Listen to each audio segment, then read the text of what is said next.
Bismillahirrahmanirrahim. Assalamualaikum warahmatullahi wabarakatuh. Berjumpa lagi di Waalaikumsalam. Ngobrol Desa, episode 85. Ya, pada pagi hari ini, kawan-kawan, rekan-rekan tenaga pendamping profesional, kemudian rekan-rekan perangkat desa, dan rekan-rekan perangkat daerah, atau rekan-rekan pengurus BUMDes yang pada pagi hari ini telah bergabung di Ngobrol Desa.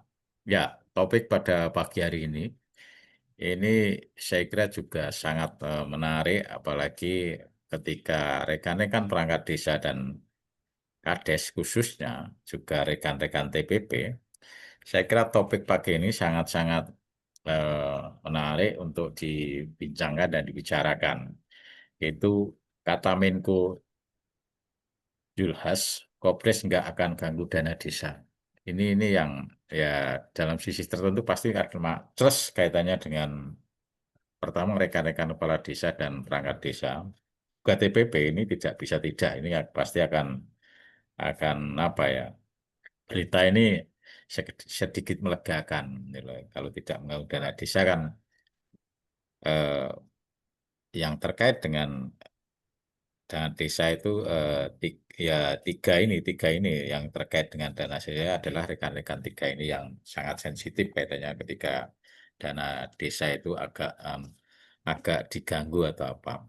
Ya, insya Allah nanti kita akan dipantik kaitannya dengan topik pada hari ini adalah kawan kami tim redaksi yaitu Cak Itong, kemudian nanti juga Pak D. Koco selaku Ketua RPDN, dan saya yakin rekan-rekan ini sudah ada, Mas Kholil dan yang lain-lainnya. Ini juga nanti akan memberikan komentar seperti apa. Kami persilahkan, monggo Cak Itong untuk memulai pemantiknya. Monggo. Oke, terima kasih. Assalamualaikum warahmatullahi wabarakatuh. Selamat pagi teman-teman semuanya. Selamat berjumpa kembali pada program Ngobrol Desa. Pada episode kali ini kita akan memperbincangkan sesuatu yang kata Mas Panuti tadi itu melegakan. Ya, teman-teman semuanya, seperti yang kita ketahui bersama bahwasanya 5 Agustus kemarin ada kejutan-kejutan baru gitu ya. Nampaknya koperasi desa ini menjelang target operasional gitu ya. Target berjalannya koperasi Desa Merah Putih yang ditargetkan di bulan Oktober nanti sudah mulai berjalan. Tampaknya terus mengalami kejutan-kejutan ini. Kejutan-kejutan salah satunya muncul kemarin tanggal 5 Agustus sore hari. Nah, di sore hari Pak Zulkifli Hasan menyampaikan bahwasanya dana desa tak jadi jaminan pinjaman koperasi Desa Merah Putih. Nah, ini teman-teman semuanya yang membuat yang disampaikan Mas Panuti tadi lega. Lega dalam konteks sebagai TPP tentu saja nanti akan memiliki motivasi banyak ya, motivasi banyak. Kalau teman-teman TPP tenaga pendamping profesional ini kan rasa leganya begitu ada informasi seperti ini yang beredar di media massa dan media elektronik, eh, tentu saja kelegaannya karena dana desa bisa secara leluasa kembali kembali bisa dimanfaatkan untuk pelaksanaan program-program yang selama ini sudah berjalan dengan baik. Sebagaimana kita ketahui ada earmark dan non earmark. Kalau bicara earmark ini kan dan urusannya adalah urusan untuk kelompok miskin, kelompok miskin. Ada bantuan langsung tunai, ada stunting, lalu yang sangat yang sekarang sedang digenjot dan kemudian sedang diimplementasikan seluruh desa di Nusantara ini adalah ketahanan pangan. dengan batas minimum 20%. Lah ini artinya informasi yang disampaikan oleh Pak Zulkifli Hasan ini kemudian sangat menggembirakan. Tidak tahu nih seperti apa ekspresi yang dikeluarkan oleh tenaga pendamping profesional ketika mendengarkan atau membaca berita ini. Nah, ini nanti ekspresinya bisa kita tangkap dari perjalanan kita selama kurun waktu 1,5 jam ke depan. Teman-teman semuanya, saya akan membagikan berita tersebut kepada partisipan yang sudah bergabung di ruang Zoom pada pagi hari ini. Nah, ini kompas.com menyampaikan Zulhas dana desa tak jadi jaminan pinjaman Kopdes Merah Putih. Nah, ini judulnya yang kemarin sore hari sekitar pada jam 16.39 itu dirilis oleh kompas.com.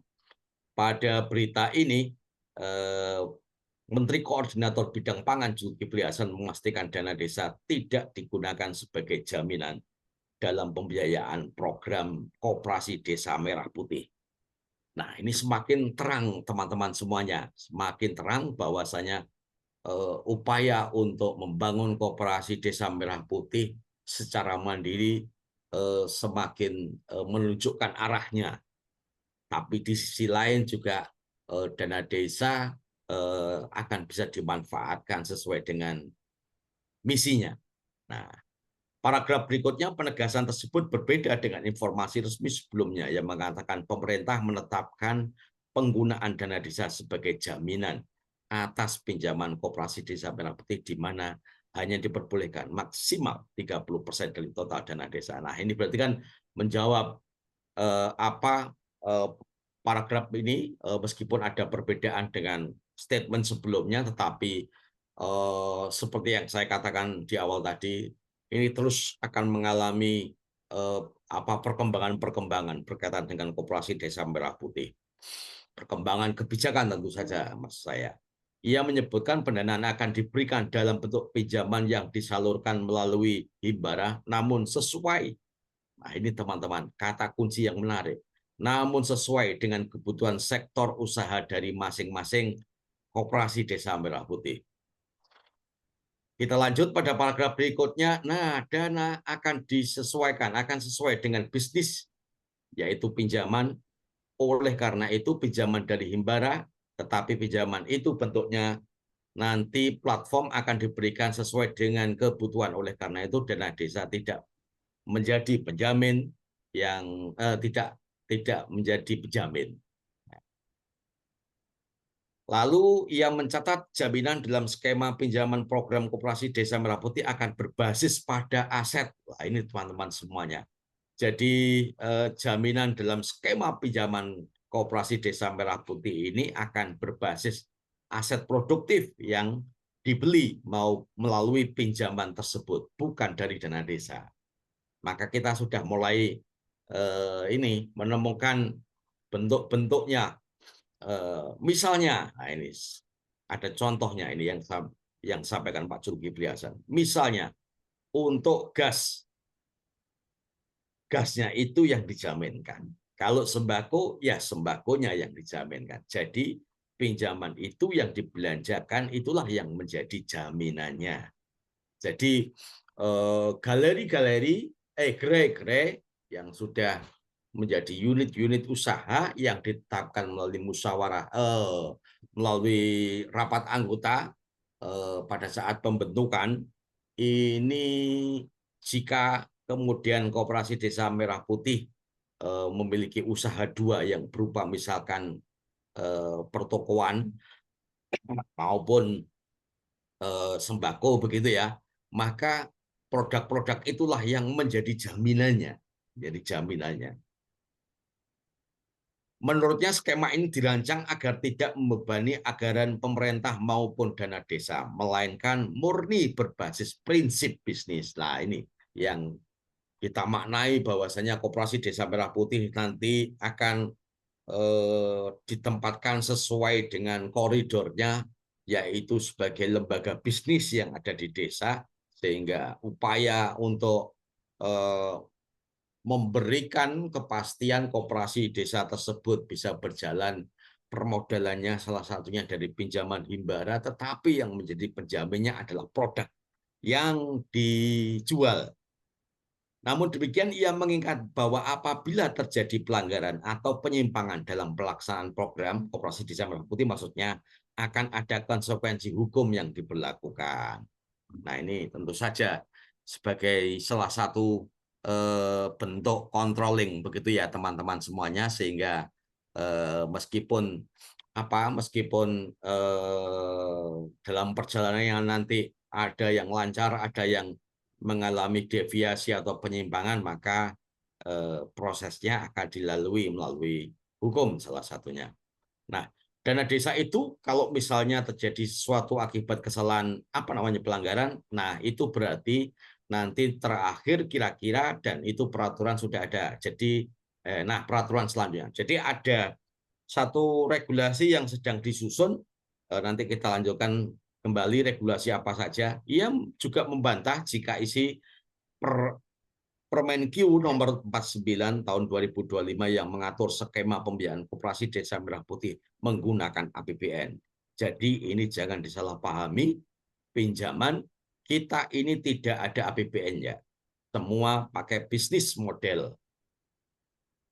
Kita perkuat agar bisa menghasilkan, bisa menguntungkan. Nah, baru dana desa, baru dana.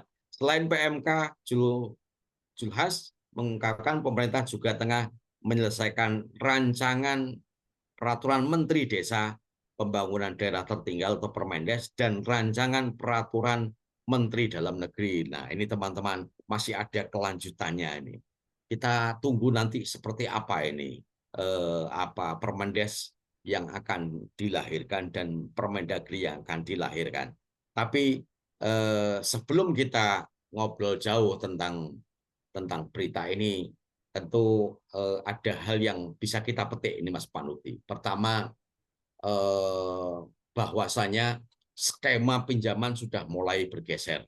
Kalau beberapa waktu yang lalu banyak yang memprediksi bahwasanya pinjaman sebagai modal usaha koperasi yang dari himbara itu dijamin menggunakan dana desa, dan itu banyak yang mengkhawatirkan, termasuk tenaga pendamping profesional. Tetapi kemudian dalam perjalanannya ternyata kemarin muncul statement dari Pak Zulkifli Hasan, dan mudah-mudahan statement ini benar-benar bisa menjadi kebijakan, bahwasanya penjamin nanti yang dijadikan jaminan modal usaha dari pinjaman himbara itu adalah produknya.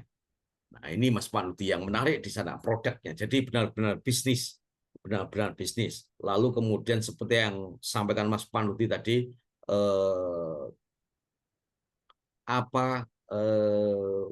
proses menyambut gembira ini salah satunya dilakukan oleh tenaga pendamping kalau membaca ini. Kenapa? Karena kawan-kawan tenaga pendamping profesional akan masih bisa tegar melakukan proses pendampingan, fasilitasi terhadap kegiatan-kegiatan yang selama ini didanai menggunakan dana desa. Dan selanjutnya yang menarik dari statement ini adalah dana desa akan dipergunakan sebagai bantalan akhir. Artinya ketika memang sudah ada persoalan yang sangat rumit untuk dijadikan penyelesaian, maka dana desa akan dipergunakan terakhir begitu ya, sebagai skema alternatif yang sifatnya mendesak. Baru nanti dana desa akan benar-benar dijadikan sebagai jaminan. Nah, ini jadi gambaran yang bisa kita tangkap dari pemberitaan ini, Mas Panuti.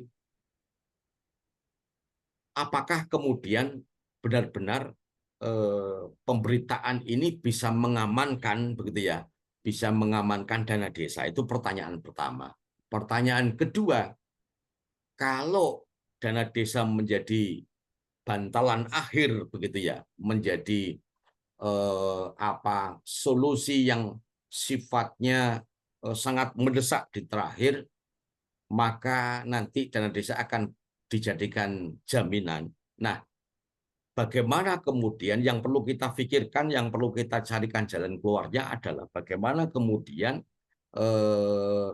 agar proses penjaminan barang atau produk yang dijual oleh Koperasi Desa Merah Putih itu benar-benar terrealisasi, artinya jaminan cukup pada produknya, sehingga dana desa bisa kemudian dioptimalkan untuk kepentingan sesuai dengan visi dan misi dana desa, yaitu meningkatkan layanan sosial dasar dan kemudian pengentasan kemiskinan.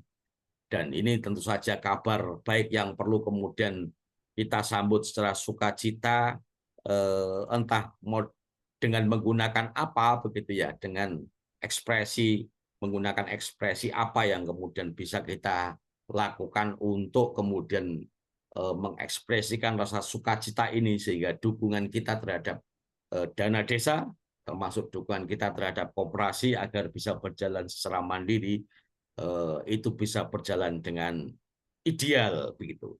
Nah, itu mungkin dulu Mas Panuti yang bisa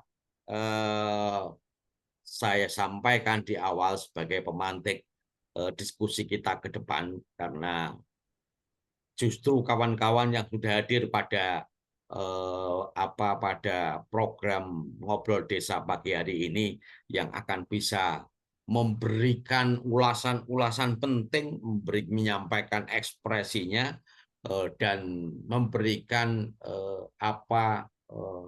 kontribusi, memberikan pandangan-pandangannya, sehingga antara dana desa sebagai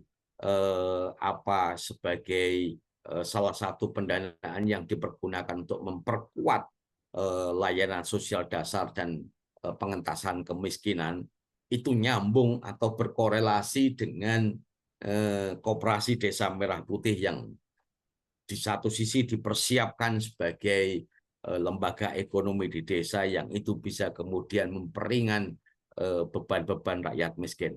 Itu dulu mungkin Mas Panuti yang bisa saya sampaikan. Saya kembalikan. Ya, ya, terima kasih. Ini sudah disampaikan ini apa yang disampaikan Pak Menko Yulhas kaitannya dengan, ya saya kira yang nanti monggo nanti jangan, saya hanya mengajak rekan-rekan yang perlu nanti saya kira dari statement Menko Pangan itu, satu saya kira bagaimana koperasi desa itu memaksimalkan peran-perannya tadi, ya, wakil ketua bidang anggota, bagaimana mencari anggota, kemudian wakil ketua bidang unit usaha itu mencari unit usaha yang katakanlah meyakinkan bank-bank himbara. Ini yang PR catatan yang pertama itu.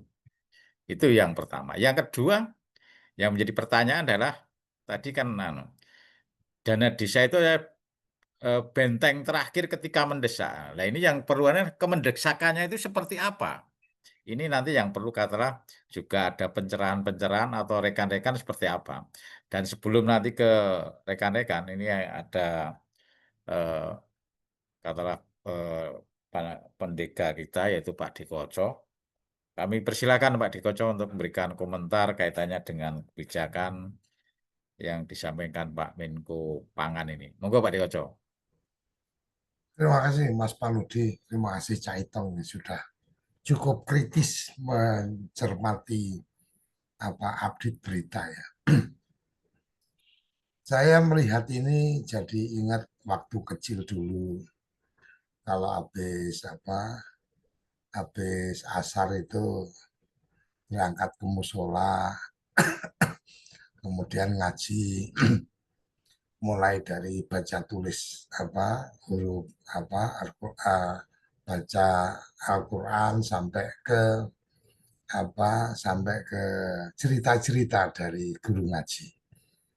Satu cerita yang kemudian saya jadi teringat sekarang itu adalah waktu itu begitu takutnya saya melakukan satu kebohongan atau satu ketidakjujuran itu karena guru ngaji itu menyampaikan bahwa suatu saat nanti di alam sana ketika kita sudah meninggal mati, maka kemudian tangan kita itu bicara, mata kita bicara, telinga kita bicara. Dan kalau kemudian masih ngeyel, nggak kujek ngeyel, yang digambarkan oleh guru ngaji itu adalah akan dilihatkan kayak TV. Jadi dulu kan TV itu masih sesuatu yang luar biasa, Mas Pamudi.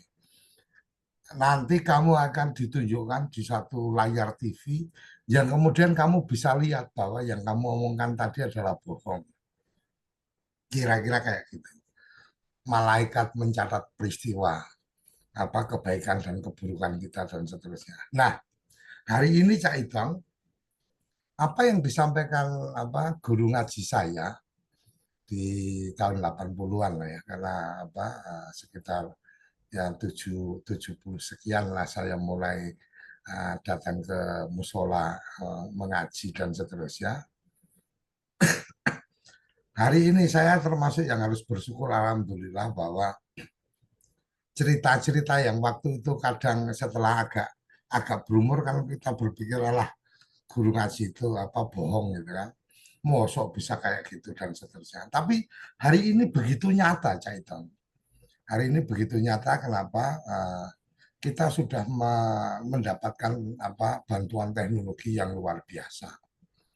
Nah, terkait dengan statementnya Pak Zulhas ini, saya ingin menunjukkan kepada kawan-kawan semua tentang bagaimana begitu nyatanya semua yang tersampaikan itu dicatat, bukan oleh malaikat, oleh oleh AI, oleh artificial intelligence, kecerdasan buatan itu mencatat itu semua.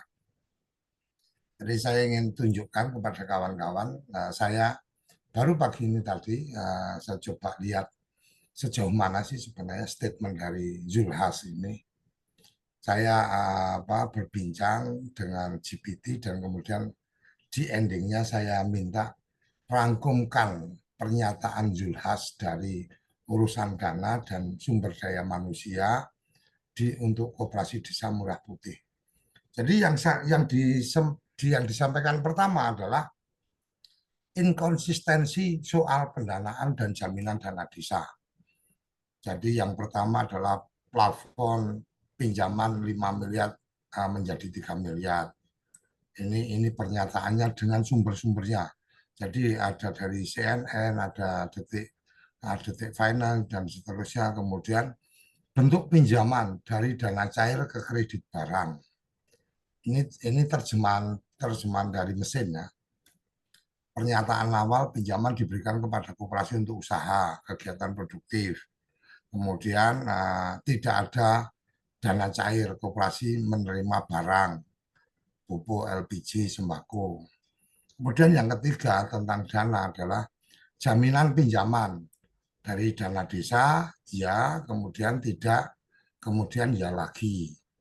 Nah, ini disampaikan tanggalnya Juni 2025, kemudian Juli 2025 dan yang terakhir Agustus yang tadi Caitong sampaikan. Kemudian syarat untung baru boleh pinjam. Ini terkait dengan dana. Kemudian terkait inkonsistensi soal SDM dan pengelolaan koperasi. Satu, itu awalnya gotong royong warga desa, butuh pelatih dan pendamping khusus. Itu ada di sekitaran Juli Agustus. Kemudian yang kedua, P3K untuk koperasi. Dukungan atau tanda ketidaksiapan ini saya cuma membacakan aja sekilas apa yang disampaikan dari GPT. Kemudian kutipan yang diambil adalah akan kita tempatkan PPPK mereka digaji negara, koperasi tidak usah keluar biaya. cukup arus distribusi barang saja. Ini 3 Agustus 2025. Artinya ada statement seperti itu yang kemudian efeknya ke publik adalah muncul kesan bahwa koperasi tidak siap secara SDM, kemudian pemerintah harus menyelamatkan program dengan mekanisme birokrasi baru yang tidak dijelaskan dalam desain awal. Kemudian yang ketiga adalah dampak dari inkonsistensi, kebingungan publik dan perangkat desa. Bingung apakah dana desa aman atau tidak, takut ikut program koperasi karena risiko tanggung jawab finansial. Kemudian kemudian disampaikan bahwa menurunnya antusias masyarakat, kemudian kontraproduktif terhadap narasi Presiden Prabowo. Kemudian yang terakhir, catatan dari GPT adalah kritik terhadap ketidakkonsistenan Zulhas. Zulhas sebagai Menteri Perdagangan, sebagai Menko dan Ketua Satgas KDMP terlalu sering mengganti narasi tanpa kejelasan teknis. Narasi populis seperti pinjaman besar dijamin negara ternyata tidak dibarengi dengan sistem penyiapan SDM, penjamin, dan SOP teknis dari koperasi. Dalam iklim kebijakan seperti ini, program koperasi desa justru berisiko gagal sebelum tumbuh. Artinya, kalau sampai ada kegagalan, kata dari GPT itu penyebabnya adalah Zulhas. Kira-kira seperti itu. Nah, ini yang menurut saya bagian yang perlu kita pahami bahwa ya kalau bahasanya Mas Kolil kemarin kan ya bagaimana kita ora gumunan ora kagetan lah apa meneh sing ngomong sing cangkeme lunyu kan lho. Artinya kira-kira ketika orang yang gampang ngomong seenaknya gitu kan yang sudah terbukti tidak konsisten ya mungkin antara kita perlu dengar atau kita nggak perlu dengar kan kira-kira seperti itu karena dalam prinsip yang diajarkan dulu oleh guru ngaji, kembali lagi guru ngaji saya namanya Mbah Muh Buntung, jadi karena tangan beliau terpotong kelindas kereta api waktu itu, jadi semoga beliau bahagia di surga sana, menjadi salah satu guru saya. Jadi beliau menyampaikan sekali kamu berbohong seumur hidup orang nggak akan percaya, maka jangan pernah berbohong, katanya seperti itu. Kemudian tapi ada tambahan sedikit yang dari almarhum bapak saya, Duro Sembodo. Kowe ngapusi untuk tapi ngapusi kudu sembodo. Ketika kemudian kebohongan kamu itu diminta untuk bukti, kan kamu harus mampu membuktikan ternyata itu bukan hal yang gampang. Kira-kira seperti itu. Nah, mungkin ini bagian yang menarik buat saya. Statement-statement itu ya kalau kita ya ambil yang ada manfaatnya, kemudian kita pelajari dengan baik dan seterusnya, termasuk ketika kemarin 3 Agustus menyatakan akan ada P3K tapi tidak ada pengumuman terbuka dan seterusnya. RPDN mendorong untuk kemudian udah PLD aja dijadikan P3K, selesai urusan. Kira-kira seperti itu. Ini bagian dari, bukan berarti kita percaya dengan omongan Zulhas, tapi lebih pada bagaimana Pak Zulhas ini ketika bicara ternyata menjadi ruang menarik untuk kemudian kita menyuarakan semangat kawan-kawan, ya kita gunakan. Kira-kira kayak gitu Mas Panudi, Cak Itong. Jadi ya tadi potretnya sudah jelas. Nah, kalau kawan-kawan pengen baca apa yang disampaikan GPT, nanti saya share linknya untuk bisa melihat pernyataan sebenarnya kayak apa, boleh nanti saya bagikan. Jadi ini menurut saya hari ini kalau sekedar pencitraan kemudian kemudian membangun inkonsistensi, itu dunia digital ini dunianya Mbak Maya ini sangat tidak mendukung untuk mereka kemudian menyampaikan sesuatu yang tidak konsisten. Nah, kira-kira itu Mas Panudi, itu jadi bahwa tidak ada jaminan dan seterusnya, ya itu kan bukan sesimpel itu, nggak sesederhana itu gitu. Jadi kalau bercandaan zaman saya masih muda, nggak segampang itu Bulgoso kan kira-kira kayak gitu. Jadi jadi jadi ketika bicara tentang yang dijaminkan adalah barang, yaitu berarti bukan pinjaman. Kalau yang dijaminkan barang namanya bisnisnya adalah konsinyasi. Pertanyaannya, siapa apa enggak konsinyasi dari supplier-supplier itu? Siapa apa enggak Pertamina memberikan konsinyasi? Kan kira-kira seperti itu.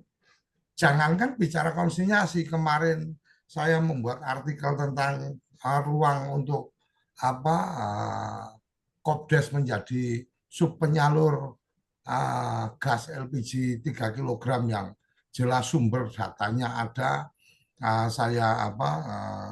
saya pelajari betul dan kemudian kita bikin catatan-catatan bagaimana kalau nggak perlu pakai modal, itu artinya adalah ya udah teman-teman yang ingin yang pemanfaat itu ngumpulin dulu. Ini kan sebenarnya prinsip-prinsip koperasi kan seperti itu. Itu aja Cak Itong, saya mungkin saya sampaikan saya sampaikan di forum ini. Kemarin saya dihubungi oleh juru bicaranya Kementerian SDM karena dinilai bahwa tulisan saya itu mengandung tafsir yang salah. Karena urusan distribusi itu urusannya Pertamina, bukan kementerian. Jadi dianggap bahwa tulisan saya membuat koperasi-koperasi itu kemudian mempertanyakan ke kementerian.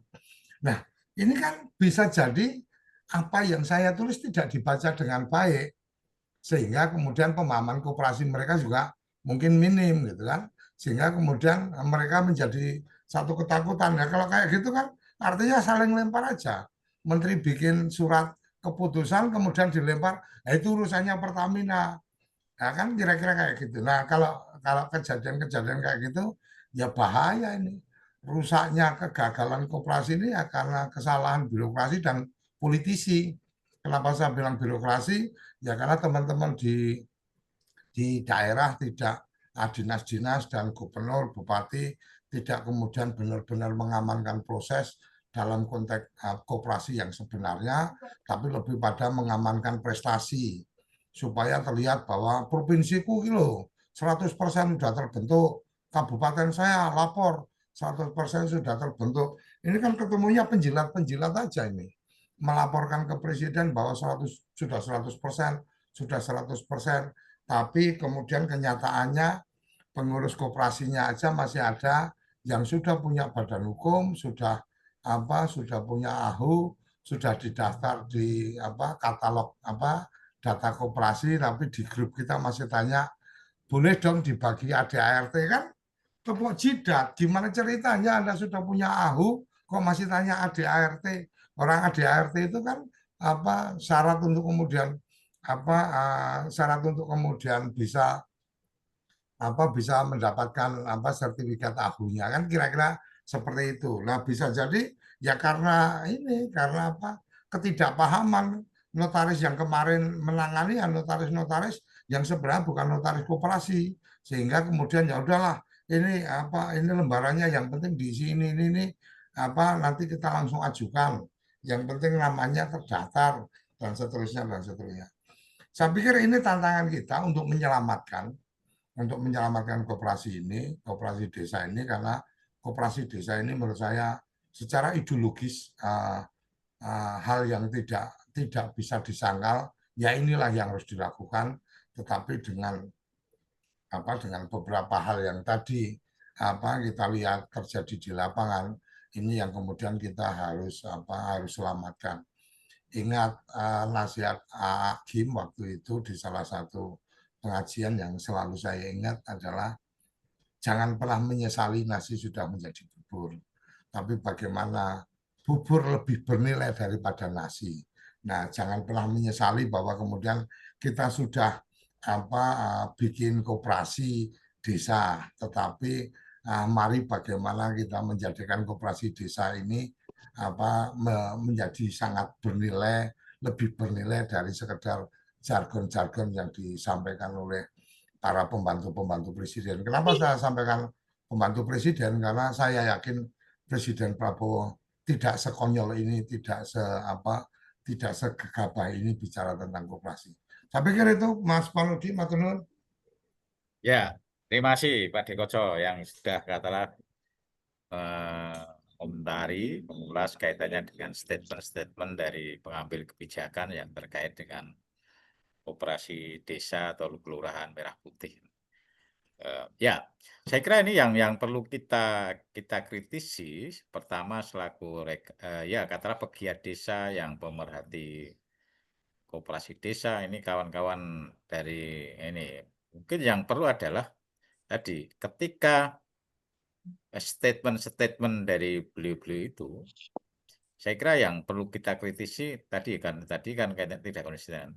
Tapi yang perlu juga bahwa tidak setiap statement itu harus istilahnya itu jangan gumunan, jangan kagetan, tapi juga kita mengkritisi. Tapi yang lebih perlu lagi adalah tadi yang sampaikan ini bahwa walaupun Kopdes Merah Putih atau Koperasi Kelurahan Merah Putih yang dibentuk dengan waktu yang sesingkat-singkatnya, ini sudah ada nyawanya, ini sudah ada rohnya. Bagaimana Kopdes Merah Putih ini, tadi yang sudah ada ini bisa hidup, bisa bermanfaat pada anggota warga masyarakatnya. Ini PR kita. Bagaimana tadi yang kami sampaikan, ya pertama adalah kaitannya dengan kepengurusan dan anggota tadi, bidang usaha, bidang anggota ya ini yang harus terus-menerus ini. Ya, ini monggo nanti ini komentar ini sudah ada kawan kami ini. Ini Sekdes juga sering mengkritisi kayak statement-statement pejabat atau ini Mas Abu Khalil yang sudah open mic, open kamera. Dipersilakan Mas Abu Khalil. Nggih. Assalamualaikum warahmatullahi wabarakatuh. Selamat pagi Waalaikumsalam semuanya. warahmatullahi wabarakatuh. Nggih. Menarik, kembali lagi kita terpaksa untuk tidak gumunan dan tidak. Tapi negara memaksa kita untuk gumunan, Pak D. Ngapunten nggih. Ini baru beberapa hari ya. Baru beberapa hari keluar PMK 49 itu yang di situ jelas tertera tidak ada multitafsir bahwa untuk pengajuan itu harus ada tanda tangan kesiapan kepala desa untuk menjaminkan dana desanya. Bahasanya memang bukan jaminan sih sebenarnya, memang bukan jaminan yang di gitu enggak. Cuman ketika terjadi gagal bayar di bulan itu, maka otomatis bank berhak untuk mengajukan ke bendahara negara memotong dana desa. Yaitu namanya kalau bahasanya ya jaminan. Jadi kalau ada gagal bayar bilang di bulan itu jadi dana desa yang untuk membayar. Meskipun bahasanya juga aset yang di koperasi itu akan ditagihkan, dijual nanti untuk kembali ke desa, pinjam lah bahasanya memang. Kalau di situ pinjam dana desa untuk bayar kan itu. Kalau gagal tidak bisa bayar ke bank, terus tidak bisa bayar ke desa, kan juga akhirnya dana desa yang hilang juga. Ya, itu satu sisi. Jadi negara ini memaksa kita untuk gumun gitu loh. Negara memaksa kita untuk gumun. Jangan-jangan ini namanya ngapunten, Pak Zulhas, dengan berat hati kami katakan ini nggak ada koordinasi Menko ini gitu loh. Tiba-tiba PMK keluar, tiba-tiba ini dikonter oleh Menko, ini nggak ada jaminan dana desa. Ini baru beberapa hari loh ya, belum panjang jaraknya. Artinya negara juga jangan memaksa kita untuk tidak percaya pada pejabat gitu loh. Ini kan berat gitu loh. Kalau sudah masyarakat nanti jemeh nih, kalau bahasa Jawa jemeh nih, alah rasa dirungokke kuwi gitu. Paling sesuk ini kan kewibawaan urusan panjang gitu loh, urusan besar gitu. Ini jangan main-main lah gitu loh. Kalau memang belum siap ya dijagongi lah dulu, diobrolkan di tingkat kementerian lah. Seperti apa sih sebenarnya konsepnya? Jangan sampai kembali lagi Pak dikatakan tadi, Prabowo ini tidak sekonyol yang kita lihat sekarang gitu loh. Setiap ada lemparan dari Menteri A dikonter Menteri B. Sibuk Pak Zulhas ini sibuk mengkonter statement-statement dari menteri-menteri yang dikoordinirnya. Ini kan ngapunten, ya terpaksa kita harus omongkan seperti itu gitu loh. Harapan kita memang kalau benar kembali ke prinsip awal Kopdes ini benar secara prinsip, saya yakin pasti memang akan bisa menyelesaikan masalah. Karena orang bermasalah itu kalau sudah kumpul ya ketemu masalahnya, oh gini loh ternyata masalahnya kita harus atasi itu gitu loh. Jangan sampai, kembali lagi saya ingatkan bahwa jangan sampai Kopdes ini nanti akan jadi dikuasai oleh pemilik modal gitu loh, bukan orang yang bermasalah. Yang menguasai pemilik modal, akan dikuasai oleh pemilik modal. Nah, kemarin ada cerita teman, ada salah satu teman yang cerita. Ada orang yang pengen jadi pengurus, dilalah di rapat itu benar jadi ketua. Nah, dia memang bisnismen, memang bergerak dalam bisnis. Yang repotnya nanti kan prinsip koperasi jadi melenceng gitu loh. Dia memanfaatkan koperasi ini untuk menjalankan bisnisnya. Ini kan jadi masalah nanti. Jadi dia tidak bermasalah karena dia tidak bermasalah, tapi akan menyelesaikan masalahnya orang yang bermasalah. Dan itu ngapunten, ya kita patut curiga itu kepentingan pribadi gitu loh. Itu kepentingan pribadi. Ini yang jadi pemikiran lah. Jadi kalau ojo gumunan, ojo kagetan, ya kita sering dibuat kaget. Kalau mungkin akhirnya nanti prinsip itu jadi bener gitu loh. Bahwa ya rasa gumun, rasa kaget, toh itu ya besok diganti kok. Tapi PMK yang keluar itu kan sudah meresahkan, tanda kutip, meresahkan kepala desa. Dan itu kalau nanti berlarut seperti ini, lah wis gak usah diwaca PMK-ne. Ini kan jadi bahaya juga.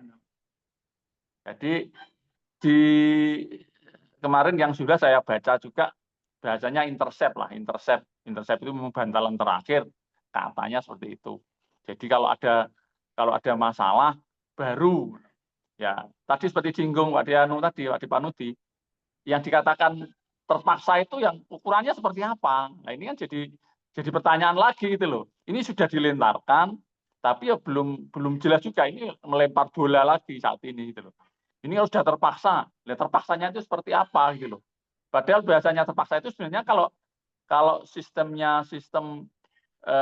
tadi titip barang, meskipun kita pinjam uang langsung uang itu diberikan ke pembeli, penjual misalkan, ke penyedia barangnya, satu sisi itu aman, uangnya tidak akan dibawa lari oleh pengurus koperasi.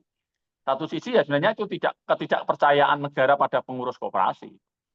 Bahwa sejak awal sudah, kamu pasti nanti mencuri kalau saya kasih uang, kan kasarnya kan gitu.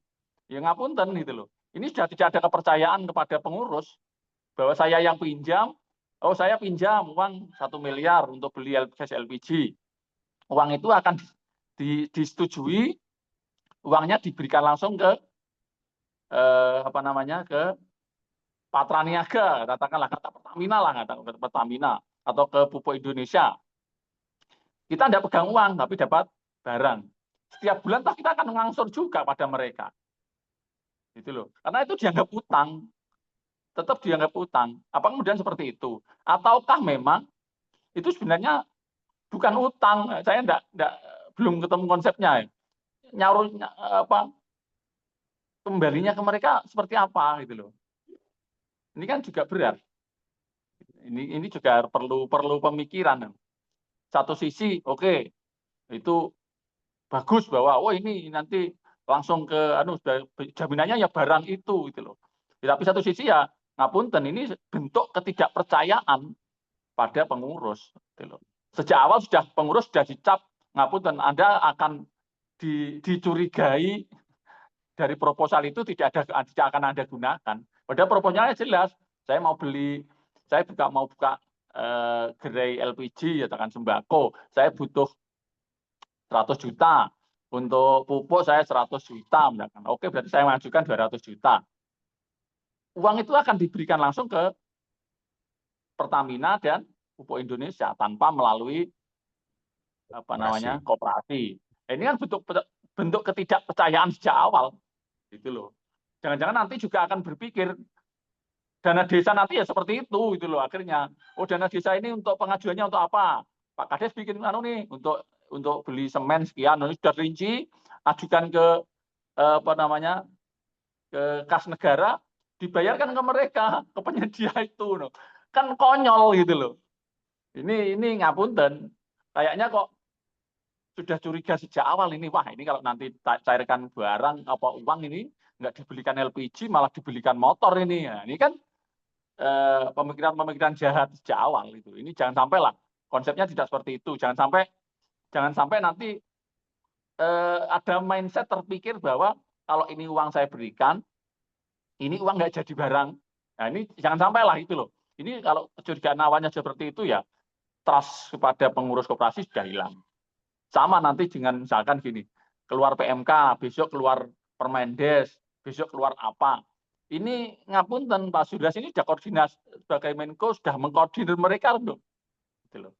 Ini kan tugasnya Menko gitu loh. Jangan sampai tugas Menko ini jadi counter akhir, ada PMK keluar, tiba-tiba wah ini nggak bener ini, dana desa tidak untuk jaminan.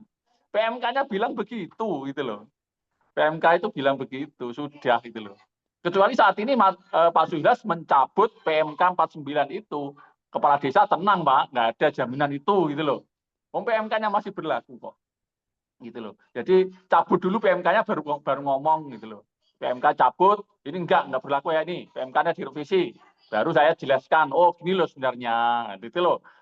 Saat ini menjelaskan dana desa bukan untuk jaminan, tapi PMK-nya tetap masih berbunyi seperti itu. Nah, ini kontradiksi yang harus kita hilangkan. Jadi memang tidak gumunan, tidak kagetan. Ya iya, tapi negara memaksa untuk itu, Pak De. Tidak semua orang bisa menerima dengan legowo bahwa nah ini kan nanti memang jangan sampai nanti orang jadi apa namanya ya, cuek acuh dengan keluarnya gitu ya, enggak semangat baca lah, harus paling besok juga direvisi kok. Nah ini jangan sampai lah wibawa pemerintah jadi diremehkan orang goro-goro kita tidak perlu bangunan gitu loh. Malah paling ya, karena ini yang ngapunten kita yang di bawah memang apapun PMK itu memang jadi burning. Kemarin memang kepala desa sebagai dia berposisi dua kaki ya, ada dia sebagai ex officio pengawas sekaligus dia itu pemegang kekuasaan terhadap keuangan desa. Ini ya mereka pasti bimbang gitu loh. Yakin enggak kan gitu loh. Ini barang baru, ini baru akan melangkah dengan jaminan yang seperti itu ya. Sekalian misalkan oke, Karwan nih misalkan gini. Oke, keluar peraturan ini bahwa desa wajib menyerahkan ini, aturannya ini, Permendagri 20 direvisi, bahwa desa memang harus menganggarkan seperti ketapang untuk BUMDes misal. Kan selesai, pikirannya ini bukan gambling gitu loh, ini enggak gambling. Lah ini kan gambling, Pak. Gambling untuk jaminan kalau terjadi kemacetan. Ini kan gambling saja gitu loh. Menggadekan uang ini gitu loh. Padahal kembali bahwa koperasi itu milik anggota, bukan milik desa. Gitu loh. Bukan milik desa. Ini harus ditanamkan benar dulu bahwa koperasi itu milik anggota dan desa itu bukan anggota koperasi. Gitu loh. Hanya pembentukannya memang difasilitasi oleh desa. Nah, ini kita berharap Kopdes ini sukses gitu loh. Dengan prinsip yang benar. Kembali lagi bahwa ini dari anggota, oleh anggota, untuk anggota, ini harus benar-benar ayo prinsip ini ditanamkan benar, kita matangkan benar. Kalau masih ada yang sedikit salah ya ayo kita luruskan gitu loh. Jangan sampai di awal kembali lagi janji-janji manis anggota diberikan harapan besar dengan uang-uang yang sebenarnya itu juga hutang mereka gitu loh. Mereka sudah punya hutang, diberi harapan dengan hutang yang mereka akan bingung untuk membayar hutang itu. Ini kan ya jangan sampai lah. Kita berharap semua Kopdes ini sukses gitu loh. Jangan sampai ada pertaruhan seperti yang kemarin sempat beredar, apakah benar atau enggak itu yang ini pertaruhan kalau Kopdes gagal, jangan lagi bicara koperasi di Indonesia. Ya, mungkin Pak Di pernah dengar ini ya dari Menteri ya. Nah, ini kan jangan sampai gitu loh. Ya memang kita berharap, saya juga berharap secara pribadi bahwa koperasi ini nanti akan bergerak karena kebetulan ya di desa ini sedang bergairah gitu loh, sedang bergairah. Oke, ayo masyarakat, masalahnya apa Anda selesaikan, kita bantu dengan semangat bahwa ayo kita sukseskan ini, tapi ya dengan cara-cara yang semua akan menjadi lega gitu loh. Tidak ada yang merasa terbebani. Jangan sampai nanti Kopdes sukses tapi Mbah Lurahnya terbebani, perangkat desanya terbebani, ada masyarakat yang terbebani, kan itu yang kita hindari. Sama dengan tadi misalkan prinsip bahwa ini pinjaman atau konsinyasi kembali ke sana, ini harus diperjelas dulu. Sistemnya seperti apa, saya juga belum bisa melihat ke depan arahnya seperti apa, tapi yang satu prinsip, ngapunten Pak Zulhas, tolong ini dikoordinir, diorkestrasi dengan baik, biar kami yang di bawah ini tidak terpancing untuk kagetan dan gumunan. Kita berharap semua berharap koperasi desa ini sukses dengan perjalanan yang bagus gitu loh, tanpa harus membebani yang lain. Kalau memang perlu PMK itu memang perlu dicabut, ya dicabut atau direvisi, monggo lah. Semua di Indonesia tidak ada yang tidak bisa. Kalau urusan aturan sehari 2 hari bisa selesai gitu loh. Mungkin itu pemantik awal, mungkin aja nanti bisa disambung-sambung lagi. Ya, terima kasih Mas Khalil. Ini perangkat desa yang kritis ini. Perangkat desa yang kritis kaitannya dengan berbagai kebijakan itu, jangan sampai kebijakan yang tadi dalam konteks antara satu dengan yang lain kementerian bertolak belakang. Tapi apakah nanti saya juga curiga, apakah ini hanya untuk cari panggung? Itu kan juga ada juga yang curiga seperti itu. Ya, nah ini sudah silahkan kawan-kawan yang mau berkomentar untuk mengomentari atau mempunyai pemikiran, monggo Mas Irfan Tawakal, persilahkan.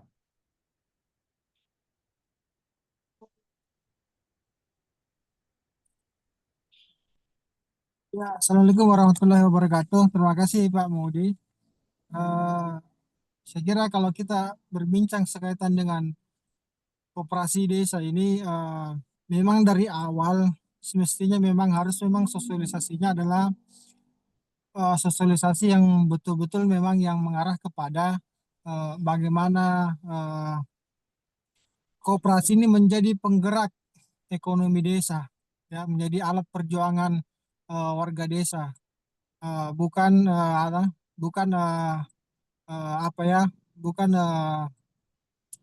memberikan sosialisasi kepada masyarakat desa yang berorientasi pada bantuan, sehingga ini kan yang memecah konsentrasi para warga di desa menganggap bahwa koperasi ini sebagai sebagai lahan yang bisa mereka kelola, kemudian mereka bisa manfaatkan. Semestinya kan sosialisasinya harus mengarah atau harus berorientasi pada pergerakan bagaimana koperasi ini sebagai alat perjuangan bagi warga desa itu sendiri, sehingga ini tidak terlalu elitis lah anunya Pak Pemudi. Itu menurut saya. Kemudian juga saya kira koperasi ini juga nanti ke depan janganlah terlalu tergantung kepada bantuan negara ya. Ya, karena kan koperasi ini kan mereka kan punya iuran tersendiri, punya anggota, punya pengurus. Ya, memaksimalkan dulu itu saja. Ya, memaksimalkan itu saja dulu. Bagaimana bantuan-bantuan itu bisa dimaksimalkan dengan menggerakkan beberapa usaha-usaha yang kecil. Ya, kalau kita mau memang berorientasi pada bantuan negara, memang ya saya kira agak anu ya agak rumit juga karena kan persyaratannya juga banyak begitu Pak Mudi.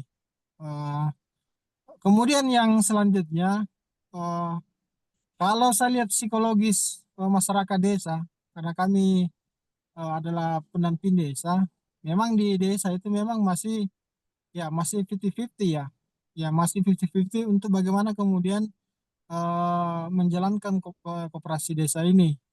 Ya karena kan memang apalagi karena di PMK 49 itu kan mengatakan bahwa dana desa menjadi penjamin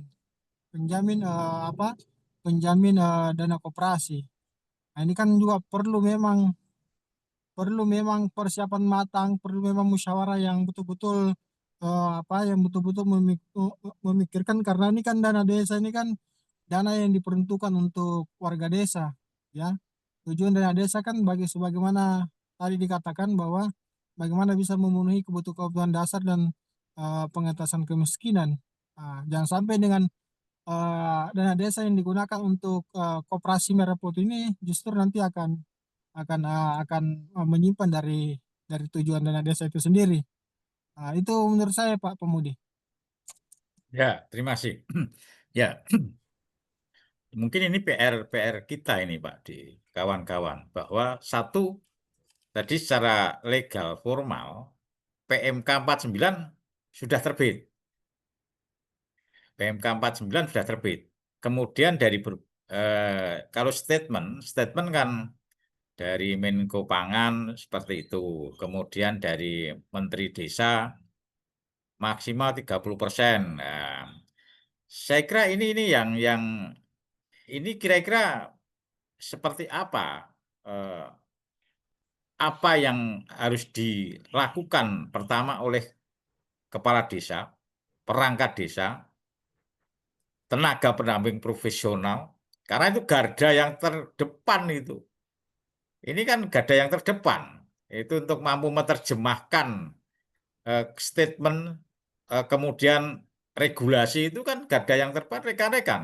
Lah ini kira-kira seperti apa ini? Ini kawan-kawan, ini PR kita loh, ini PR kita loh. Tanyanya itu nanti pada saman-saman saya juga gitu loh. Ini seperti apa? Termasuk perangkat desa gitu loh. Pama saya ada ya termasuk perangkat desa juga. Ini apa yang harus diterjemahkan oleh kita kaitannya dengan statement dari berbagai menteri, kemudian ada regulasi yang sudah tertulis ini. Ini seperti apa ini? Dipersilakan rekan-rekan untuk kami mancing aja. Dipersilakan rekan-rekan untuk menanggapi ini. Ini yang akan rekan-rekan pertama mungkin pengurus koperasi ini itu akan tanya, oh, jenengan dulu yang memfasilitasi waktu Mufdasus loh. Ya bisa aja, katalah karena Endo itu bisa aja, tapi kan nggak elok ketika Endo itu. Ya, monggo ini Mbak Mamalia dari Rembang ini, dipersilakan Mbak. Oke, terima kasih Pak Panuti. Lama nggih saya tidak mengikuti ini karena kemarin saya purek gara-gara Kopdes. Nyuwun sewu. Jangan purek, Pak. Iya, oke. Sebenarnya di sini kami akan lebih bertanya Pak Panuti nggih, terkait dengan tadi yang disampaikan bahwa memang kalau di PMK itu kan mengatur terkait dengan regulasi tentang anggaran begitu nggih, tentang dana-dana itu di PMK. Tapi pertanyaan kami, ketika kemarin ada kegiatan Jogo Desa yang dihadiri oleh Kejaksaan, Inspektorat, Polres, dan Kepala Dinpermades itu kami menanyakan begitu Pak.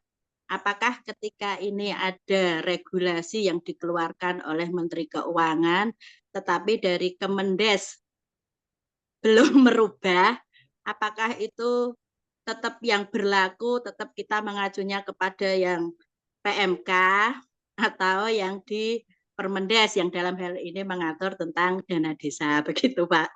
Oke, ini terkait dengan nyuwun sewu kalau di kami itu kan ada yang penyertaan modal yang 15 juta itu kan diutus dari dana desa begitu. Nah, teman-teman di Pamotan itu kan ngeyel bukan berarti kok tidak setuju mboten Pak D. Kami akan tetap, kami ini tentara kami ini tentara yang ada di bawah, pasti kami akan mengikuti apa perintah pimpinan begitu. Tetapi kan kita juga harus pakai berpikir yang jangan sampai lah ini merugikan desa, jangan sampai nanti desa terlibat masalah, utamanya masalah hukum nggih begitu.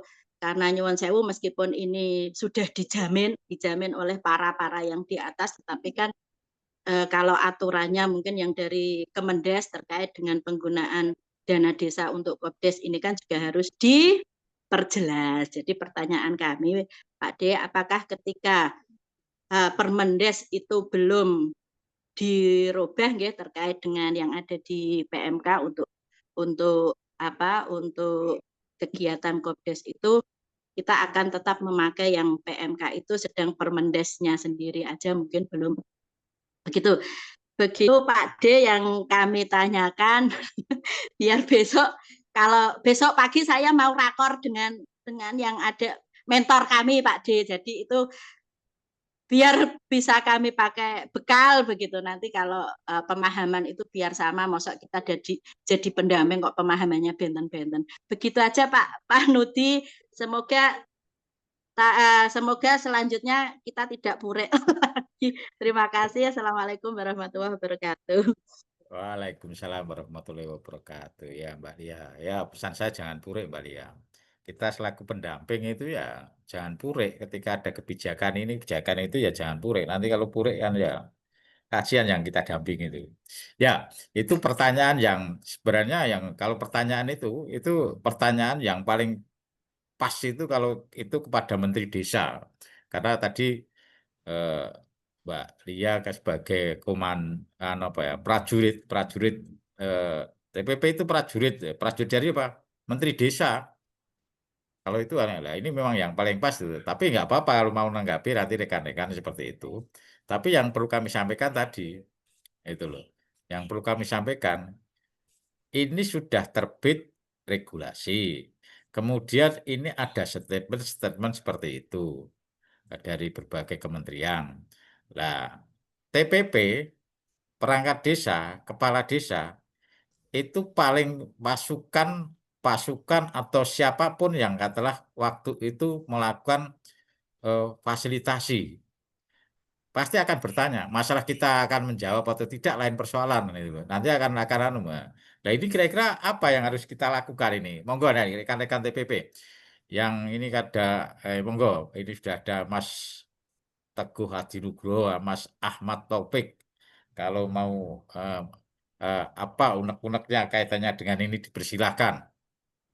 Mas Parudi mungkin saya Ya. ingin memberikan komentar. Satu, Ya, monggo. kalau yang tadi si Irfan tadi sampaikan, Kopdes itu koperasi harus begini dan seterusnya. Menurut saya nanti malah kenanya ini bahasanya menepuk air di dulang terpercik ke muka sendiri. Karena tugas TPP jelas. Tugas TPP itu amanatnya jelas bahwa melakukan pendampingan untuk proses musdes. Jadi pada saat musdesnya kemudian pengurus koperasi yang terpilih itu tidak paham koperasi, anggotanya tidak paham koperasi, berarti yang salah yang mendampingi musdes, kualitas musdesnya bermasalah.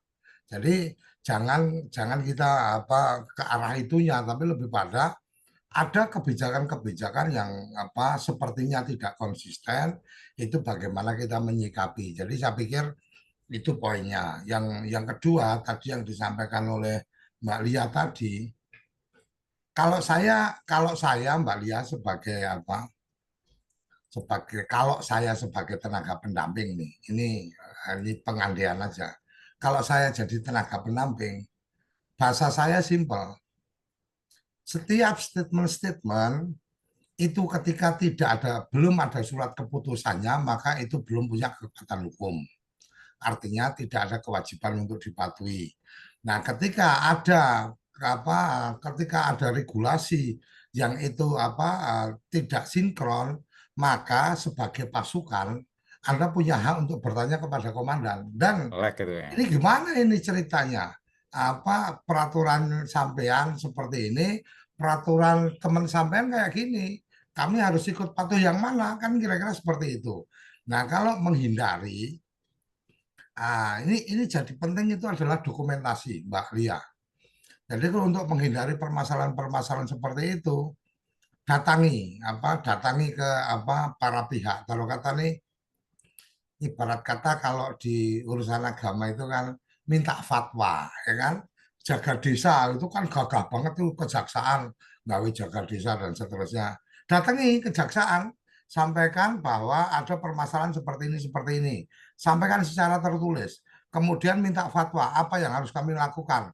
Kalau tidak bisa menjawab, ya sampaikan, suruh dia bikin surat tertulis bahwa dia tidak bisa menjawab.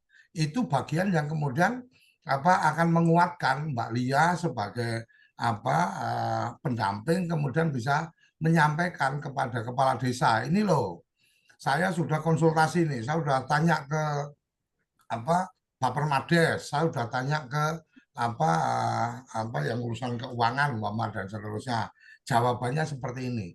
Dokumentasikan itu. Kalau toh tidak mereka mau memberikan statement, ya udah Pak, izin Pak, saya mau konsultasi, saya izin rekam, taruh HP di situ, rekam. Ketika ada sesuatu kemudian itu salah, maka bisa disampaikan, kami mendapatkan arahan petunjuk dari jaksa seperti ini. Kalau memang ini dianggap salah, maka jaksa itu yang harus disalahkan, bukan teman-teman kami, kira-kira kayak gitu. Mungkin itu Mbak ya yang kita bisa lakukan. Artinya orang lapangan itu kan ibarat kata dalang kurang lakon gitu. Artinya apa yang ada di lapangan ya kita harus tahu bagaimana menyikapi, menyikapi ya, bukan mensiasati. Kalau mensiasati kesannya nanti negatif. Menyikapi itu dalam konteks bahwa kalau memang sesuatu itu belum jelas, belum terang benderang, itu kan cari guru ngaji, balik lagi guru ngaji yang tadi saya sampaikan. Ya kalau kamu ragu-ragu, mending tidak melakukan apapun. Jangan lakukan ketika kamu ragu-ragu. Artinya memang belum ada kepastian, ya udah wes jarke wae, gak usah menjalankan apapun, ya gak apa-apa. Daripada nanti melangkah dan kemudian salah, sementara kita ketemunya orang-orang baik yang siap jadi perangkat desa dengan honor yang terbatas, yang siap jadi pengurus koperasi yang tidak dapat gaji. Mereka itu orang-orang baik yang mau bergerak, kemudian kita salah memberikan informasi, kemudian mereka malah jadi terjebak dalam masalah, kan kita jadi dolim gitu loh. Wong apik terus dadi sengsara kan gara-gara statementnya Mbak Lia, kan berarti Mbak Lia dolim kan gitu. Ya kira-kira itu yang menurut saya ya jadi catatan penting, bahwa ini makanya kenapa saya menyampaikan bahwa teman-teman TPP ini daihatnya koperasi desa, diakui atau tidak diakui, yaitu yang terjadi pasukan berani matinya itu ya tenaga pendamping profesional. Gimana nggak cerita pasukan berani mati? Sampai mau berangkat aja nggak dikasih senjata, sama mau berangkat aja nggak dikasih amunisi, sampai mau berangkat aja nggak dikasih peta. Itu kan orang pasukan berani mati nggak berani jalan, Mbak. Kira-kira kayak gitu. Nah, jadi begini Pak D, kami bilang pure itu bukan berarti kami tidak mendampingi, itu tidak ya Pak D. Artinya tadi memang ada rasa yang kurang pas begitu Pak D. Ada rasa yang kurang pas di hati antara katanya pendamping desa itu disuruh mendampingi desa biar desa itu berjalan sesuai rel, kan begitu nggak? Begitu. Nah, contohnya itu kemarin Pak Denyon Sewu, ini bukan berarti kami membuka, tapi ini hanya sekedar cerita aja gitu. Jadi kemarin itu kami mendampingi pengurus mengambil rekening gitu, rekening Kopdes, rekening Kopdes. Nah waktu itu kami memang itu ngompori pengurus gitu, ngompori bertanya kepada pegawai Bank BPD Jateng ya, Bank Jateng itu. Ini berarti yang penyertaan modal dari dana desa Nyuwun Sewu kemarin kan karena di kami itu kan digembar-gemborkan dari APBDes, tetapi pemahaman kami TPP itu support dana desa untuk Kopdes itu kan pemahaman kami loh Pak D yang di Pamotan ya. Itu kan bisa saja kan support itu waktu musdesnya atau apanya, tapi belum di penyertaan modal karena nyuwun sewu kami tetap memegang prinsip koperasi bahwa koperasi itu kan dari, oleh, dan untuk anggota begitu. Meskipun kita sudah mengkolaborasikan BUMDesnya juga nek saumpama nanti mau penyertaan modal monggo, tetapi kan nanti ada aturan yang harus dilewati begitu. Nah, kemarin jawaban dari Bang Jateng itu gini, untuk sementara jangan dulu ya yang 15 juta ini, tunggu dulu menunggu regulasi. Lah pengurusnya kan nggih marah-marah nggih Pak Di. Marah-marah, lah ini katanya suruh kayak gini kok ini ndak mau nerima, ndak mau dimasukkan seperti apa. Artinya kan nyuwun sewu kami ku nggih kekelen nggih kudu guyu. Lah iki terus piye? Kan tanyanya mesti ke kami kan Pak De. Tanyanya itu ke kita lagi gitu, ke pendamping. Kadang ya gini lah ya. Biyen iku sing dijak rembukan iku sapa sik? Nek kita itu mau Pak De, yakin. Kami PD, PLD ini ya tentara perang itu disuruh pimpinan jongkok tiarap tapi kan dia tetap harus pakai hati kan begitu nggih. Iki ora pas. Mbak Lia, sorry aku potong. Yang 15 juta itu maksudnya gimana? BPD nggak mau terima tabungan gitu? Ya karena kan gini nggih, dulu itu kan ada Pak De nggih, kita suruh penyertaan modal 15 juta begitu kan. Nah, kemarin itu kan jadi anggarannya kan bermacam-macam Pak De 15 juta itu. Jadi kalau menurut yang jadi waktu ada kejaksaan itu kami dimarahi Kepala Dinpermades. Baca SE apa tidak begitu? Iya Pak, kami baca SE. Pertanyaan kami kan gini Pak. Apakah SE itu bisa dijadikan dasar hukum? Saya kan begitu nggih. Ya, itu kan baru surat edaran, sedang di Permendesnya terkait dengan penggunaan dana desa itu kan belum diatur yang tentang Kopdes inilah. Kalau tugasnya PD apa, tugas TPP apa itu memang sudah keluar kayak gitu kita jalani. Ini loh Pak yang terkait dengan penyertaan modal yang 15 juta itu kan di Permendesnya itu kok saya belum membaca itu nggak, itu kan kalau ada itu baru edaran aja bunyinya kan ya tidak ya ini terkait dengan pemahaman kita sih nggak, pemahaman kita bagaimana kita memahami angka penyertaan modal atau support anggaran dana desa begitu kan Pak De. Nah, kan kami tanya kejaksaan, Pak, apakah SE itu bisa dijadikan dasar hukum? Kan begitu ya, tadi seperti yang kami sampaikan di awal itu. Sehingga BPD itu kemarin, ini untuk sementara jangan dulu, nanti sambil menunggu regulasi. Begitu, memang jawabannya begitu. Lah terus kemarin itu teman-teman pengurus itu kan tanya, Bu Lia lah ini terus gimana ya, nunggu dulu aja. Soalnya sorry. BPD itu maksudnya Bank Pembangunan Daerah apa? Nggih, Bang Jateng itu Pak De, Bang Jateng. Bang Jatengnya? Nggih, Bang Jatengnya, nggih. Oh, Bang Jateng nolak. Ya bukan menolak, nggih, disuruh nunggu dulu begitu, disuruh nunggu dulu, mau koordinasi dulu. Tapi nggih gini, uangnya sudah ada. Ya sudah, ngaten kan, tapi maksudnya nggih, kami yang dari TPP ini juga nyuwun sewu Pak De.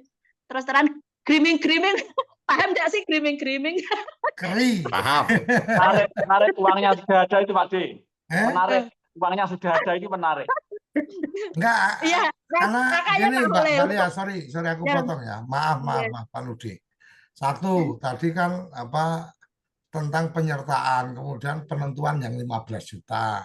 Itu keputusannya berdasarkan apa, dan kalau memang sudah diputuskan oleh musyawarah desa dan kemudian memang ada dana penyertaan kayak gitu kan juga tidak melanggar aturan ya, karena kan pencairan tahap kedua kan ada syarat komitmen. Artinya syarat komitmen, bahkan orang mau tanda tangan syarat komitmen malah langsung udah langsung dialokasikan. Ini kan menurut saya ketika Bang Jatengnya yang kemudian menyampaikan itu, ya rada aneh lah, wong dia kan cuma nyateti disimpan begitu, oh ternyata itu nggak jadi ditarik, ya tinggal ambil struk penarikan udah selesai.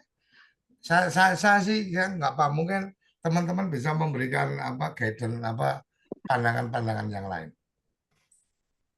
Menarik Mas De, ngapunten ikut nimbrung kalau dana sudah ada itu tadi menarik. Artinya nyata Mbak Lia, ini sudah ada itu sudah cair atau mungkin masih ditulisan? Kok Bang Jateng gini, menariknya gini loh. Kok Bang Jateng menolak gitu loh, menolak Ya, bahasanya bukan benar. Bukan. menunda, ya menunda, saya Oke. paham. Iya, menunda. Nah, Itu uangnya itu Menyarankan sudah untuk cair tidak dari ditabung. desa, nggak mau nerima tabungan lah bahasa kasarannya kan gitu. Ojo nabung sih, gitu ya, tahanan sih. Itu uang sudah ada, sudah cair atau masih dalam APBD tulisan diangan-angan gitu loh. gitu ya. Masih Itu diangan-angan begitu, masih masih diangan-angan atau diangan-angan. Masih diangan-angan, tetapi kan nyuwun sewu nggih, makanya kembalinya ke tadi ya, kayak ada syarat pencairan dana desa tahap 2 harus ada komitmen begitu. Nah, komitmen di situ kan pemahamannya juga beda-beda Pak Holil. Ada yang kalau di kami yang di Pamotan itu ini kan gini. Nah, komitmen menggunakan dana desa kayak kemarin sakmama biaya musdes lah. Itu kan juga sudah dana desa sudah dipakai untuk Kopdes, ataukah mungkin yang lain pemahamannya 15 juta itu dari dana desa. Ya meskipun ini kita sudah ada yang menggelar musdes perubahan ya, artinya biar cepat ini kayak di kami itu kan memang sudah dianggarkan. Nyon sewu Pak D dan teman-teman yang lain ini karena mungkin ketidaktahuan kami atau minimnya pengetahuan kami dalam memahami ini. Kami itu belum pas gitu loh di angan-angan kami yang tentang penyertaan modal yang dari dana desa itu nanti jalannya gimana gitu loh, terkait dengan yang saya kalau koperasi itu ada SHU ya, kalau di BUMDes ada Jadi, pembagian sharing itu ya Pak D, sharing profit itu kita itu belum sampai sana, sehingga nggih nyuwun sewu dalam hal ini kami pripun nggih, kita nek ditanya itu nggih berat Pak D nggih. Kita mau jawab kayak gini nanti dibilang kita kok tidak menjalankan tugas. Enggak, Tapi kalau sebenarnya kita Mbak mau Alia, sorry, aku potong. Sampean tadi bilang 15 juta itu memang ada duitnya 15 juta mau ditabung. tidak dianggarkan Pak D, dianggarkan. Kalau ini perubahan nanti segera ditarik begitu. Oh, oke. Iya, Artinya tapi kan sudah ada yang dianggarkan memang. Artinya duitnya belum dicairkan toh? Ada Pak D, ada satu desa itu yang mereka kelembagaan desa itu diutus jadi anggotanya nggih. Contoh kayak BPD itu ini pinternya Pak Inggi atau gimana atau apanya nggih. Jadi kayak BPD itu iuran 500 ribuan. Beliau kan beliau kan punya tunjangan. Nah, itu dia memakai tunjangannya. Jadi BPD itu jadi anggota semua. Nanti RT RW juga begitu, yang sesuai simpanan pokok, sehingga kalau satu desa itu begitu. Kemarin kami awalnya Pak D, biar tidak mengganggu dana desa, awalnya kita itu sudah menyeting begitu Pak D. Jadi kelembagaan desa itu kan meskipun kecil, meskipun insentif itu ya Pak D, ya ada insentif itu ada dipendet 110 pripon. Saya kan gitu, makanya dikumpulkan nanti jadi anggota kan tidak mengeluarkan uang dari rumah, tetapi dari begitu awalnya itu sudah berjalan, tetapi begitu ada kayak edaran itulah yang 15 juta dari buyar Pak D. Kami kan ya Allah Gusti iki terus pripon ya tadi itu Pak D, edaran yang 15 juta itu dari mana? Saya malah baru dengar ketemu ada angka. SE itu Pak Ji. SE apa? SE Sekda atau Dinas PMD? Ya. Oh, surat edaran kabupaten. Pak Waduti kabupaten berarti itu. Oh, surat edaran kabupaten. Ya, kalau saya ya coba melihat case-nya yang Mbak Lia tadi sampaikan. Yang disampaikan Mbak Lia udah benar. Apa kekuatan dari surat edaran itu menjadi benar. Kenapa? Karena memang tidak ada rujukan manapun bicara menggunakan surat edaran. Itu saya alami waktu itu ketika bicara tentang mendampingi teman-teman kepala desa. Keluar surat edaran itu bisa terabaikan. Kenapa terabaikan? Karena surat edaran itu sebenarnya lebih pada instruksi internal, nggak bisa dijadikan dasar membuat kebijakan, apalagi sampai kemudian mempengaruhi musyawarah desa dan seterusnya, nggak ada. Artinya itu nggak dilakukan pun ya nggak ada sanksinya, kira-kira seperti itu. Nah, kalau yang tadi disampaikan bahwa yang tadi Mbak Lia sampaikan, teman-teman BPD nih kan ada honor, maka kemudian nggak perlu diambil honornya, itu jadi simpanan pokok dan seterusnya. Itulah yang kemudian menjadi bagian dari bagaimana kita mensikapi kondisi lapangan. Jadi ya taruh kata ada honor untuk RT, ada honor untuk RW, kemudian ada honor untuk BPD, ya tinggal sampaikan, Mas, sampean ra nampa honore didadekke simpanan pokok ya dan seterusnya. Ya itu salah satu cara yang paling smart menurut saya. Artinya pergerakannya dalam senyap gitu kan, tahu-tahu lu anggotanya kok wis do setor kabeh. Loh iya anggotanya setor kabeh lah wong dhek tanda tangan tapi ra nampa duite. Jadi tanda tangan pertama terima honor, tanda tangan kedua, tanda tangan berikutnya dia menerima bukti bahwa sudah membayar simpanan pokok. Kan kira-kira kayak gitu. Dan ini menurut saya langkah yang paling rasional, paling cerdik yang bisa dilakukan. Jadi saya pikir itu yang saya bisa tanggapi. Nah, ide yang seperti ini kemudian bagaimana lanjutannya adalah seperti yang kemarin saya sampaikan, ini kan membangun kepercayaan. Setidaknya ya wes perangkat-perangkat pada percaya dulu deh dengan melakukan simpanan pokok, kemudian bangunan kepercayaan berikutnya adalah tentang bagaimana pengelolaan ke depannya akan seperti apa dan seterusnya. Nah, seperti yang tadi disampaikan, menurut saya Mbak Lia sudah cukup on track, artinya mempertanyakan ketika ada edaran ini dasar kekuatan surat edaran kayak apa ya. Benar ditanyakan ke kejaksaan, ditanyakan ke para pihak karena memang itu bisa jadi ketika dilakukan nanti dianggap sebagai satu kesalahan kan ya kasihan juga kawan-kawan yang sudah mengikuti itu. Saya pikir itu Mbak Lia. Jadi saya tadi nangkapnya berarti kesana perintah. Saya pikir surat edaran karena bayangan saya surat edaran apa surat edaran menteri kayaknya nggak ada gitu kan. Oh, ternyata kabupaten. Oke. Matur nuwun. Ya, saya kira makanya ini kembali lagi kita selaku TPP ketika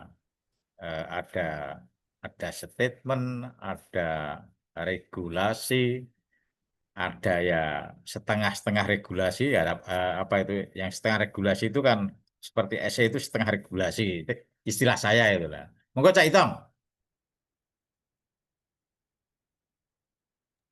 Ya Mas. Wah, ini mencermati percakapan kita pada pagi hari ini. Ada beberapa hal yang saya jadikan catatan ini, Mas. Pertama adalah inkonsistensi, begitu ya, inkonsistensi pejabat-pejabat kita dalam menyampaikan sesuatu baik kebijakan maupun sesuatu yang akan dilahirkan. Saya pikir ini menjadi satu kajian yang menarik karena konstelasi politik tampaknya sedang mengalami perubahan dan pusaran-pusaran itu sedang dibuat oleh beberapa pejabat-pejabat di level kementerian. Tapi ada hal yang perlu kemudian dalam kacamata strategi gitu Mas ya, dalam kaca strategi ada beberapa hal yang sebetulnya menguntungkan menurut saya. Statement Pak Zulhas itu kalau kemudian ditangkap dan kemudian ramai gitu ya, dia akan populis gitu ya, dia akan populis.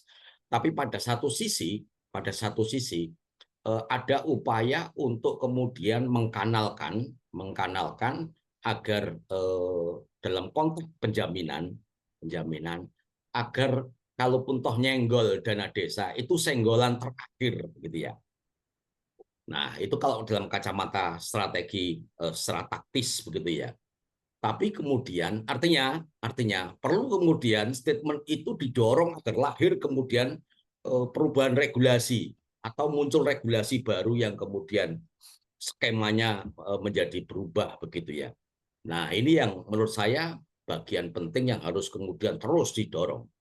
Biar kemudian PMK 49 itu juga kemudian di dalamnya mengakomodir dana desa untuk penjaminan, tetapi bukan kemudian menjadi yang prioritas. Jadi yang prioritas. Itu yang strategi yang menurut saya harus didorong. Yang kedua adalah dalam konteks ini Mas, dalam konteks penggunaan dana desa ya. Dalam konteks penggunaan dana desa, Bu Mamalia tampaknya kebablasan ini. Larinya lari kencang, dan sampai dengan saat ini memang masih belum lahir nih Permendesnya. Kita tunggu Permendesnya karena yang disampaikan oleh Mendes, Pak Yandri, itu targetnya di Agustus ini kan. Di Agustus ini akan lahir Permendes yang di dalamnya ada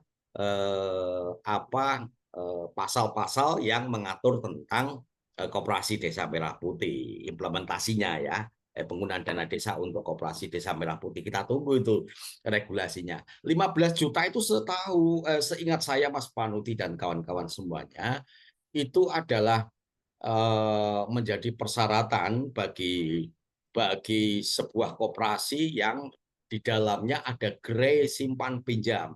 Nah, itu wajib ditunjukkan dalam ada yang lebih luas nih. Kalau yang biasanya kan dalam bentuk rekening begitu ya.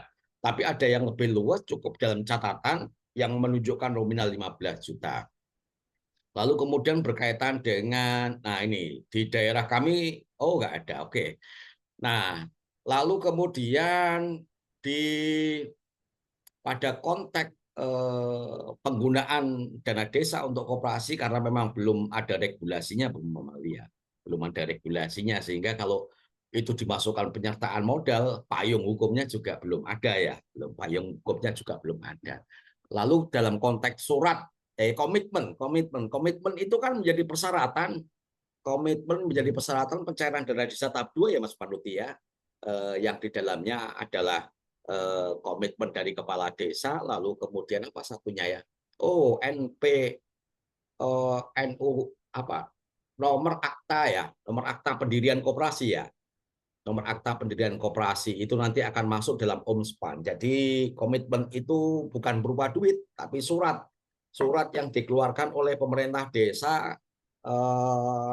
yang istilahnya berkomitmen untuk mengalokasikan dana desa dalam kegiatan musyawarah desa seperti yang disampaikan oleh Mbak Lisa di ruang chat itu. Jadi komitmen itu bukan berupa duit, tapi berupa surat pernyataan komitmen begitu ya, untuk kemudian nanti itu akan dimasukkan dalam OMSPAN sebagai persyaratan pengajuan dana desa. Itu mungkin Mas Panuti tambahan saya. Terima kasih. Ya, terima kasih. Ini lagi-lagi kita selaku TPP memang harus tadi dengan berbagai kebijakan, baik itu yang bentuk regulasi tertulis, itu memang harus kita cermati sampai detail. Kemudian juga yang statement pengambil kebijakan, entah itu tataran di mana, kita juga harus ekstra hati-hati mencermati itu. Kemudian yang tadi setengah-tengah tadi, SE tadi, memang kita harus paham bahwa kekuatan SE itu seperti apa. Ini memang harus cermati juga. Karena apa? Tadi kita yang paling TPP, ini yang paling pertama ditanya itu pasti rekan-rekan TPP, entah itu PLD, entah itu PD, entah itu TA, pasti akan ke sana. Karena apa? Kami mengalami sendiri, makanya kita harus ekstra hati-hati ketika itu. Dan ya kita juga bukan kok ya tadi yang disampaikan Mbak Lia, ketika ada jaga wilayah tadi itu ada mungkin Mbak Lia dikedepi oknum dari dinas tertentu. Ya sebenarnya nggak apa-apa Mbak Lia memang harus menyampaikan itu karena apa? Karena jangan sampai kita memang kalau yang penyertaan modal itu dari saya kira kita belum sampai ke sana, tadi sudah disampaikan di chat itulah, karena di kementerian apa itu peraturan Menteri Desanya juga belum, tentang prioritas pengadaan desa belum, kemudian di Kementerian Dalam Negeri Seskudisnya juga belum ada kode rekeningnya.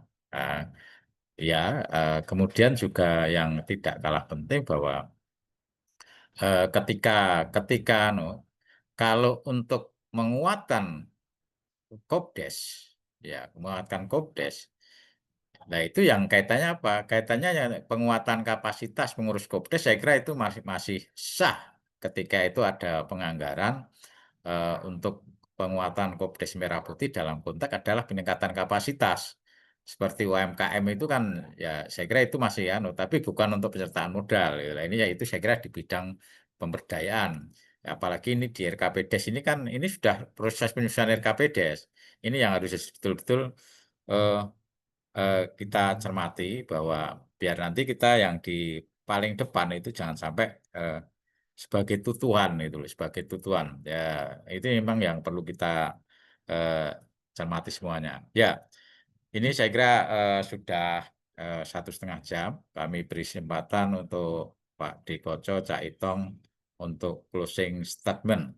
Monggo, Cak Itong, Pak Dikoco, dan dipersilakan atau Mas Kolil. Monggo, Cak Itong. Oke, terima kasih teman-teman semuanya. Tidak terasa kita sudah 1 jam lebih, 1,5 jam lebih ya. Dan kita masih senantiasa bersemangat untuk memperbincangkan Koperasi Desa Merah Putih. Karena memang kawan-kawan TPP ini adalah kawan-kawan yang juga menjadi bidan begitu ya, menjadi bidan untuk melahirkan Koperasi Desa Merah Putih, sehingga akan senantiasa merespon, akan senantiasa terlibat, akan senantiasa peduli dengan Koperasi Desa Merah Putih. Dan dalam konteks kepedulian inilah kawan-kawan, ada suara-suara yang perlu kemudian kita sampaikan. Senyampang Koperasi Desa Merah Putih masih baduta nih, masih di bawah 2 tahun. Nah, bagaimana performan Koperasi Desa Merah Putih ke depan itu juga menjadi bagian dari suara-suara yang harus kita sampaikan, entah sebagai kapasitas sebagai tenaga pendamping profesional ataukah sebagai individu yang kemudian merasa peduli dengan Koperasi Desa Merah Putih. Tapi suara-suara itu tentu saja adalah suara-suara perubahan yang kemudian mampu, kalau dalam konteks menakar begitu ya, dalam konteks menakar, maka mampu kemudian mendekati satu kondisi yang ideal tanpa harus kemudian menunggu adanya perubahan dari atas, karena perubahan dari bawah sudah mulai bisa dilakukan dengan berbagai macam media sosial. Dan ini kesempatan yang sangat baik bagi kita semua untuk senantiasa bersuara. Nah, itu dulu mungkin yang bisa saya sampaikan di penghujung program Ngobrol Desa pada episode 58 ini. Kita akan bertemu kembali esok hari pada topik dan tema yang lain, Mas Panuti, yang lebih menarik. Terima kasih, saya kembalikan pada Mas Panuti untuk senantiasa mengakhiri pertemuan ini dengan memberikan kabar yang yang baik, karena desa akan menuju pada kebaikan-kebaikan di masa yang akan datang. Terima kasih. Salam desaisme. Ya, monggo Pak Dikoco. Oke, terima kasih Mas Panudi, terima kasih kawan-kawan yang sudah bergabung. Satu catatan saya mungkin adalah supaya produktivitas forum-forum kita juga lebih optimal, maka silakan kawan-kawan kalau punya ide akan mengangkat topik apa dan seterusnya, bisa disampaikan melalui grup yang sudah ada, atau bisa langsung ke Caitong, bisa langsung ke Mas Panudi, atau langsung ke saya tentang ide topik yang kemudian yang ingin coba diangkat, karena memang bicara desa pasti nggak ada habisnya. Saya yakin sekali tentang bagaimana mengangkat potensinya, bagaimana mencari inspirasi-inspirasi dan bagaimana mencari solusi-solusi atas permasalahan yang ada di desa, baik itu ke teman-teman masyarakat desa maupun teman-teman perangkat desa maupun teman-teman dari DPP. Ini dinamikanya pasti akan sangat luar biasa dan forum-forum seperti inilah forum yang kita bisa kembangkan bersama-sama. Ini bukan forumnya Panudi, forumnya Itong dan forumnya Suryo Koco atau forumnya Kolil, tetapi ini adalah forum kita bersama. Silakan ide-ide gagasan tersampaikan di ruang-ruang komunikasi kita dan kita bisa angkat menjadi topik-topik yang menarik, dan akan lebih menarik lagi adalah ketika ada ide topik maka kemudian ada opsi siapa yang menjadi pematik diskusinya. Jadi jangan kemudian banyak usulan, habis itu kira-kira ada ide enggak siapa ini yang diminta bicara dan seterusnya. Ternyata hanya kumpulan-kumpulan harapan yang kemudian Cak Itong, Mas Paludi sama saya yang pusing gitu kan. Karena kemudian ini harus dicari narasumbernya dari mana dan seterusnya. Kira-kira itu mari ini kita jadikan forum kita bersama ngobrol desa, ngobrol-ngobrol tentang desa dalam satu semangat desaisme, yaitu semangat memuliakan desa-desa di seluruh Indonesia, semangat mengharus utamakan desa-desa di seluruh Indonesia. Saya pikir itu Mas Paludi, terima kasih dan salam bahagia untuk kawan-kawan yang bergabung di forum ini. Salam sehat, bahagia untuk orang-orang yang Anda cintai. Salam desaisme. Terima kasih. Ya, terima kasih Pak Dekoco, Cak Itong, dan kawan-kawan semuanya. Ya, kami hanya menegaskan bahwa ternyata di pagi hari ini itu dengan mengangkat sebuah tema dari statement salah satu menteri, kemudian ternyata rekan-rekan ada permasalahan yang di lapangan, dan itu permasalahan itu perlu didiskusikan antar kawan ini, antar kawan dari berbagai level, antar kawan dari berbagai wilayah.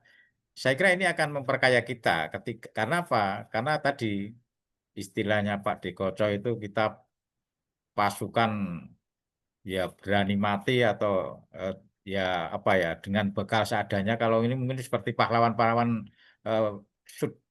dengan modal babu runcing, apapun yang dihadapi siap betul. Ini kan sama seperti kita.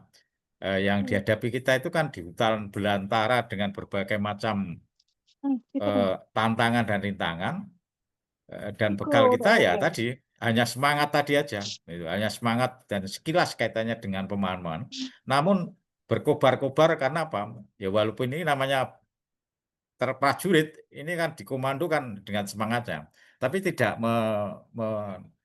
menyurutkan semangat kita. Saya kira apa yang disampaikan dari rekan-rekan Mbak Lia, Cak Itong, kami, saya kira itu kan justru akan, ini akan bisa memilah dan memilih apa yang perlu sebagai bahan kita ketika kita mendampingi di dampingan kita masing-masing. Saya kira ini bermanfaat untuk kita semua. Silakan rekan-rekan yang ingin katakanlah menyampaikan itu untuk materi-materi topik, sehingga nanti akan justru memperkaya kita dan mempersiapkan kita ketika di lapangan. Saya kira cukup, kita akhiri dan selamat berjumpa kembali di Ngobrol Desa episode berikutnya. Semoga ini lebih menarik dan lebih bermanfaat untuk modal dampingan kita.